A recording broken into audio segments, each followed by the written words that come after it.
Shalom anak-anak sekalian, selamat pagi. Pada pagi hari ini kembali kita bersyukur pada Tuhan. Seminggu yang lampau kita telah lalui dan saatnya kita kembali datang beribadah kepada Tuhan. Mari saya undang untuk kita semua bangkit berdiri. Kita akan berdoa menghadap hadirat Allah untuk kita beribadah dengan sungguh-sungguh padanya. Mari kita berdoa. Bapa kami di surga, Tuhan Yesus Kristus, kami bersyukur pada kesempatan pagi hari ini kami diberikan kesempatan untuk datang beribadah kepada Tuhan, menghadap hadirat-Mu yang kudus ya Allah.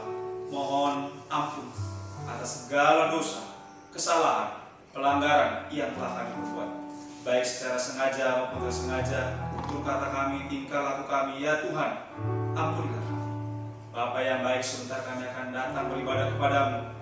Mohon Tuhan menyertai ibadah kami dari awal pertengahan sampai kepada akhir.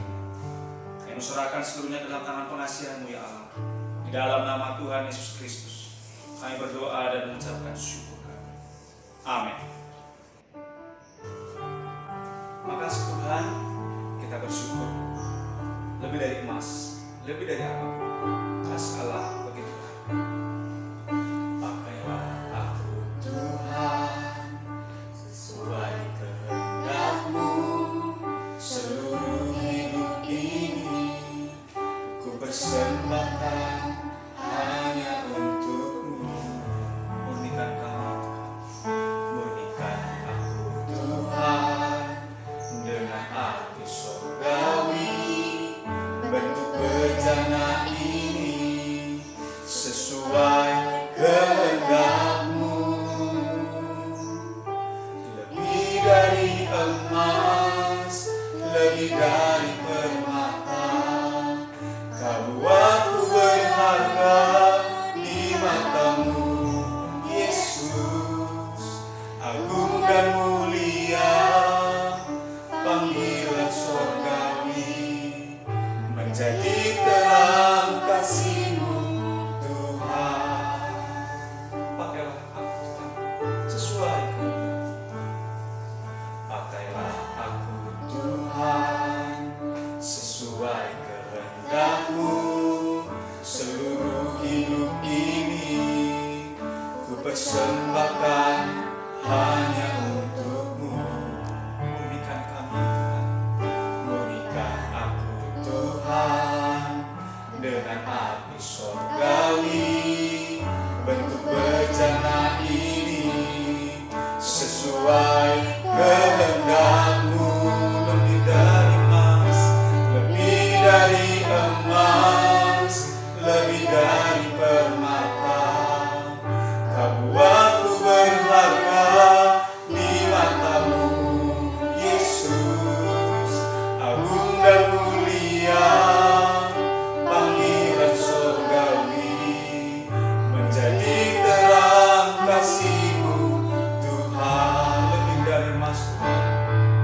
pagi Bapak Ibu, Saudara-saudari, rekan-rekan, teman-teman sekalian dimanapun Anda berada. Senang saya Wilfried Johansen bisa berjumpa dengan Anda semuanya lewat renungan yang kita dengar kali ini.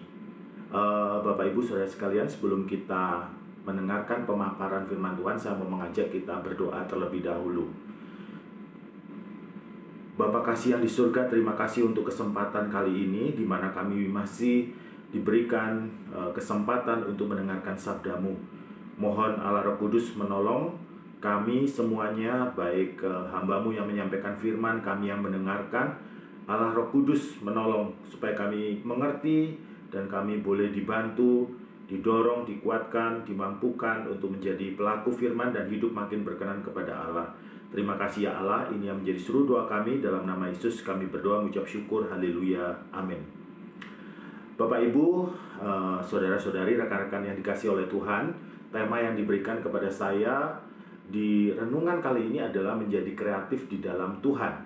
Adapun ayat yang saya pakai ataupun pergunakan menjadi dasar pemaparan firman Tuhan pada kali ini adalah terambil dari Kejadian 2 ayat yang ke-19. Kejadian 2 ayat yang ke-19. Lalu Tuhan Allah membentuk dari tanah segala binatang hutan dan segala burung di udara. Dibawanya lah semuanya kepada manusia itu untuk melihat bagaimana ia menamainya, dan seperti nama yang diberikan manusia itu kepada tiap-tiap makhluk yang hidup, demikianlah nanti nama makhluk itu.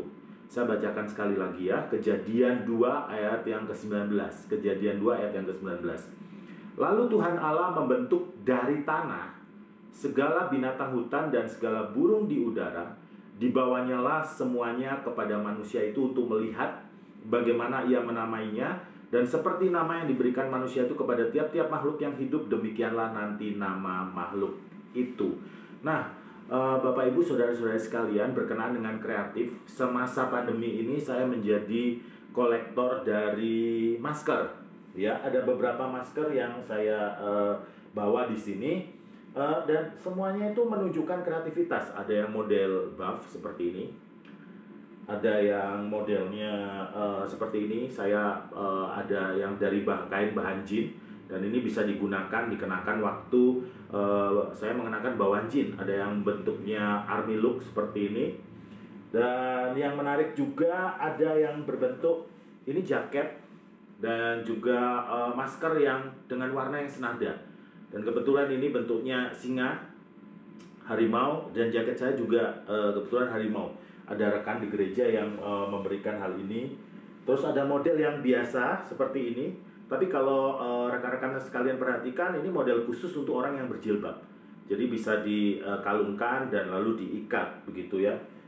Model yang biasa. Lalu ini yang dibelikan oleh istri saya di online shop, yaitu masker yang ada saringan udaranya. Dan masih banyak lagi. Jadi saya punya wadah khusus untuk semua masker yang menunjukkan betapa kreatifnya orang-orang saat ini. Dan bahkan kalau Anda lihat, ada yang viral di medsos mengenai masker yang menggunakan print out wajah ya, dengan kumis dan segala macamnya yang lucu. Dan saya kebetulan belum punya masker itu. Nah, berbicara tentang kreativitas, Allah kita adalah Allah yang kreatif ya. Anda bisa bayangkan ada jutaan spesies hewan dan tumbuhan yang ada di dunia ini. Begitu banyak, beraneka rupa.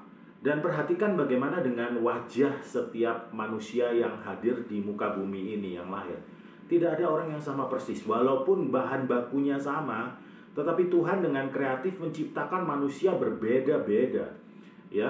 Dan kita bisa juga melihat kreativitas daripada Tuhan ketika Allah dia menyertai perjalanan bangsa Israel dari Mesir ke tanah Kanaan. Allah menyertai bangsa Israel dengan tiang awan pada waktu siang dan tiang api pada waktu malam. Lalu kemudian Tuhan juga memberikan makanan lewat mana, kemudian daging lewat burung puyuh, dan kemudian Tuhan memberi minum umat Israel lewat batu. Ada banyak sekali rupa-rupa. Dan bahkan Yesus Kristus sendiri ketika mengajar, beliau menggunakan berbagai macam metode. Ada dengan berkhotbah, dengan perumpamaan, begitu ya, dengan keteladanan, dengan contoh seorang anak kecil, macam-macam. Intinya Allah kita adalah Allah yang kreatif, dan Dia mau kita juga menjadi pribadi yang kreatif. Nah, berdasarkan ayat yang kita baca pada pagi hari ini ayat ini diberikan pada saat sebelum Hawa dibentuk, ya, rekan-rekan sekalian, ya. Ayat yang ke-19, lalu Tuhan Allah membentuk dari tanah segala binatang hutan dan segala burung di udara. Nah, di sini Tuhan memberikan keteladanan. Tuhan sudah melakukan sesuatu yang sifatnya kreatif. Dia membentuk dari tanah segala binatang hutan dan segala burung di udara. Jadi beliau atau Allah sudah mengambil prakarsa dengan kreativitasnya, menciptakan semuanya itu untuk manusia. Lalu dibawanya lah yang menarik, dibawanya lah semuanya kepada manusia itu untuk melihat bagaimana ia menamainya. Nah, setelah Allah bertindak kreatif, memberikan teladan, melakukan penciptaan, Dia membawa semua ciptaan itu kepada manusia untuk dilihat dan kemudian dinamai. Apakah Allah kurang kreatif dalam hal ini? Tidak.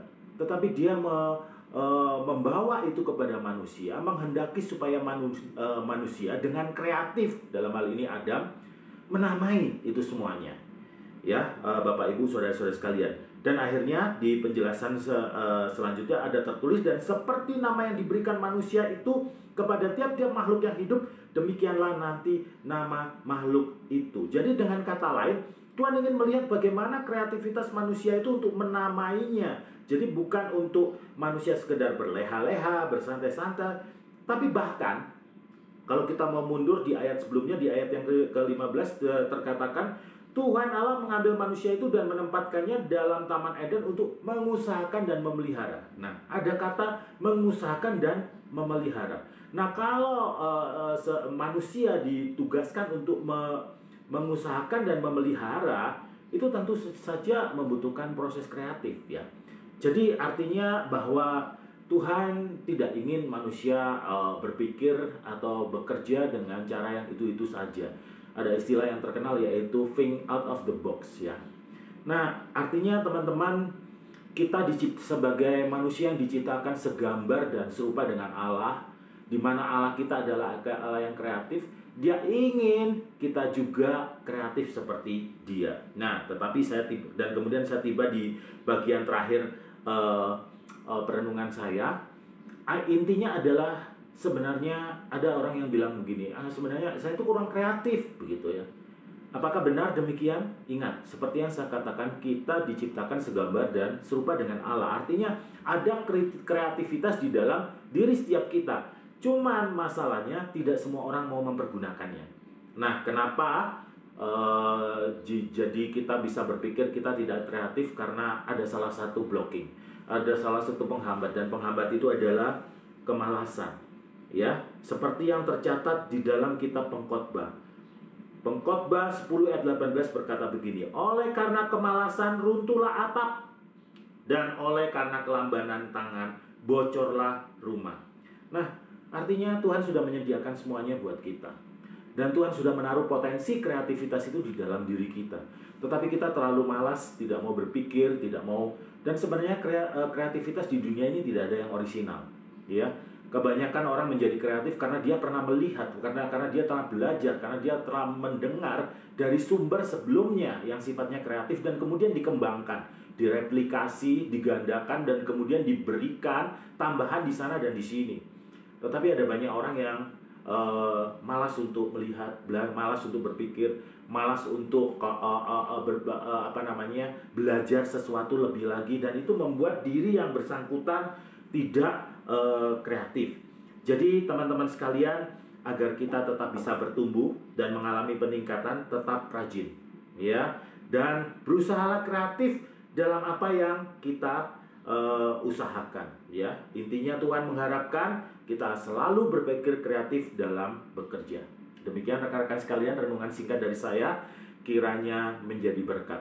Sebelum saya akhiri, saya mau mengajak kita kembali berdoa. Bapa kasih yang di surga, terima kasih untuk Engkau yang menciptakan kami dengan potensi kreatif di dalam diri kami. Tolong kami ya Tuhan Yesus untuk tidak malas mengembangkannya, untuk kami boleh belajar dan kami boleh melakukan adaptasi dengan kreativitas yang Tuhan sudah berikan kepada kami. Dan kiranya lewat itu ya Tuhan ada inovasi-inovasi sederhana yang terjadi, penemuan-penemuan yang kami bisa lakukan dan kami kontribusikan kepada sesama Tuhan. Terima kasih untuk kesempatan kali ini, terima kasih untuk kesempatan mendengar firman. Tolong ingatkan, ukir hal ini dalam hati kami. Di dalam nama Yesus kami berdoa, mengucap syukur, haleluya, amin. Terima kasih untuk kesempatan ini, Tuhan Yesus memberkati.